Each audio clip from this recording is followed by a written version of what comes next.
வணக்கம். நான் உங்கள் மோகனா. 1/9/2025 தினத்தந்தி புகார் பெட்டி. வாங்க பார்க்கலாம். தெருவிளக்கு வேண்டும்.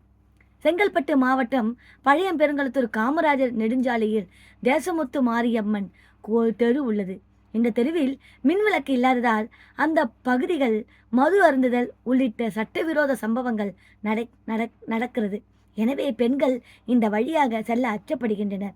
எனவே பொதுமக்களின் நலன் கருதி இந்த பகுதியில் தெருவிளக்கு அமைக்க நகராட்சி அதிகாரிகள் நடவடிக்கை எடுக்க வேண்டும் என அந்த மக்கள் கோரிக்கை வைத்துள்ளனர்.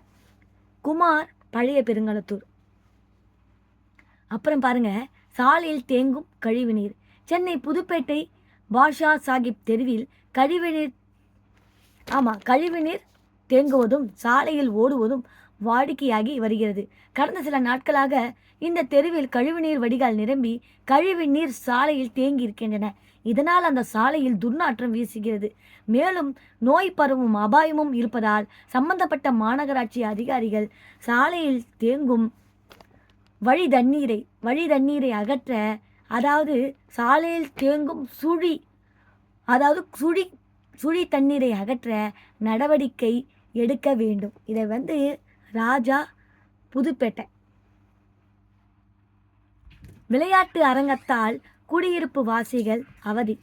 சென்னை சூளமேடு நெடுஞ்சாலையில் தாஸ் பேலஸ் மற்றும் சுகாதாரத்துறை நாராயணகிரி என்ற 2 அடுக்கு மாடி குடியிருப்புகளுக்கு இடையில் உள்ள ஒரு விளையாட்டு அரங்கில் 24 மணி நேரமும் கிரிக்கெட் மற்றும் கால்பந்து விளையாடப்படுகிறது.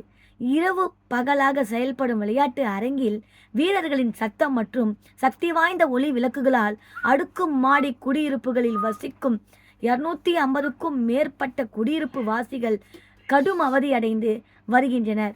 குறிப்பாக படிக்கும் மாணவர்கள் படிக்க முடியாமலும் முதியவர்கள் ஓய்வெடுக்க முடியாமலும் பல இன்னல்களை சந்தித்து வருகின்றனர். வீரர்களின் அதிகளவு சத்தத்தால் அந்த பகுதி மக்களால் கதவு ஜன்னல்களை கூட திறக்க முடியாத நிலை ஏற்பட்டுள்ளது. குடியிருப்பு பகுதிகளுக்கு மத்தியில் இடையூறாக இருக்கும் விளையாட்டு அரங்கம் குறித்து புகார் அளித்தும் அதிகாரிகள் கண்டுகொள்ளவில்லை.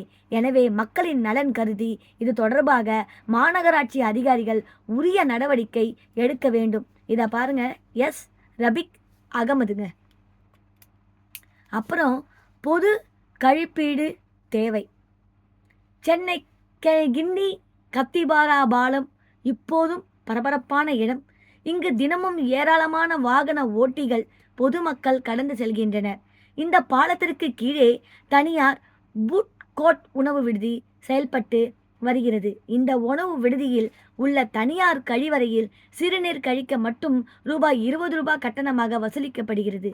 எனவே சம்பந்தப்பட்ட மாநகராட்சி அதிகாரிகள் கத்திபாரா பாலத்திற்கு கீழே ஒரு பொது கழிப்பிடம் கட்டித்தர வேண்டும் என பொதுமக்கள் கோரிக்கை வைத்துள்ளனர். மில்சன், கிண்டி. அப்புறம் பாருங்க, தெருநாய்கள் தொல்லை. சென்னை அடையாறு பகுதியில் உள்ள ருக்மணி நகரில் தெருநாய்கள் தொல்லை அதிகமாக உள்ளது. அங்கு உள்ள சாலைகளில் நாய்கள் ஆக்ரோஷமாக சுற்றி திரிவது வாகன ஓட்டிகள் மற்றும் பொதுமக்களை அச்சத்தில் ஆழ்த்தியுள்ளது. மேலும் குழந்தைகள், சிறுவர்கள் என சாலையில் விளையாடும் பொழுது நாய்கள் கடிக்க விரட்டுகிறது. இதற்கு பயந்து ஓடும்போது கை கால்களில் அடிபடுவது வாடிக்கையாகி விட்டன. எனவே சம்பந்தப்பட்ட மாநகராட்சி துறை அதிகாரிகள் அந்த பகுதியில் சுற்றித் திரியும் தெருநாய்களை அங்கிருந்து அகற்ற உடனடி நடவடிக்கை எடுக்க வேண்டும். இதை பாருங்க, சமூக ஆர்வலர் அடையாறு. அடுத்தது பாருங்க, பெண்கள் அச்சம். சென்னை புதுப்பேட்டையில் உள்ள டிரைவர் தெருவில் ரேஷன் கடையும் மற்றொரு பக்கம் கவுன்சிலர் அலுவலகமும் உள்ளது. இப்பகுதியில் தினமும் இரவில் மதுபானம் அருந்துவது போன்ற முகம் சுழிக்க வைக்கும் விதமான செயல்கள் நடக்கிறது. இதனால் அந்த பகுதியை கடந்து செல்லும் பொதுமக்கள், பெண்கள் பயத்துடனே செல்லும் நிலை ஏற்பட்டுள்ளது. எனவே போலீசார் இந்த பகுதியில் கண்காணிப்பு பணியை அதிகப்படுத்த வேண்டும் என பொதுமக்கள் கோரிக்கை வைத்துள்ளனர். வில்சன், புதுப்பேட்டை. திறக்கப்படாத கழிவு அறை.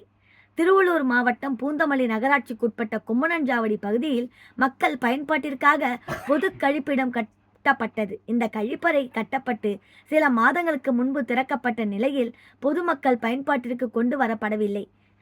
ஆகவே சம்பந்தப்பட்ட துறை அதிகாரிகள் கழிப்பறையை பொதுமக்கள் பயன்படுத்தும் வகையில் நடவடிக்கை எடுக்கும்படி கும்மணன் பகுதி மக்கள் கோரிக்கை வைக்கின்றனர். பழனி பாரதி பூந்தமல்லி. அப்புறம் பாருங்க, போக்குவரத்து நெரிசல். திருவள்ளுவர் மாவட்டம் எர்ணாவூர் ரயில்வே மேம்பாலத்தில் தினமும் அதிகமான வாகனங்கள் செல்கின்றன. ஆனால் இந்த மேம்பாலத்தில் சென்னை துறைமுகத்திற்கு செல்லும் கனரக வாகனங்கள் நிற்பதால் இருசக்கர வாகன ஓட்டிகள் போக்குவரத்து நெரிசலால் மிகவும் சிரமத்திற்கு உள்ளாகின்றனர். இதனால் வேலைக்கு செல்பவர்கள் குறித்த நேரத்தில் செல்ல முடியாமல் அவதிப்படுகின்றனர்.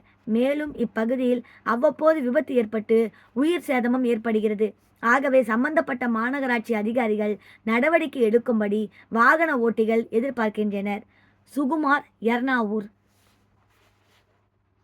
பாதுகாப்பு அரண் வேண்டும். திருவள்ளூர் மாவட்டம் மணலி மண்டலத்தின் மாத்தூர் பகுதியின் 106வது தெருவில் 100க்கும் மேற்பட்ட குடும்பங்கள் வசித்து வருகின்றனர்.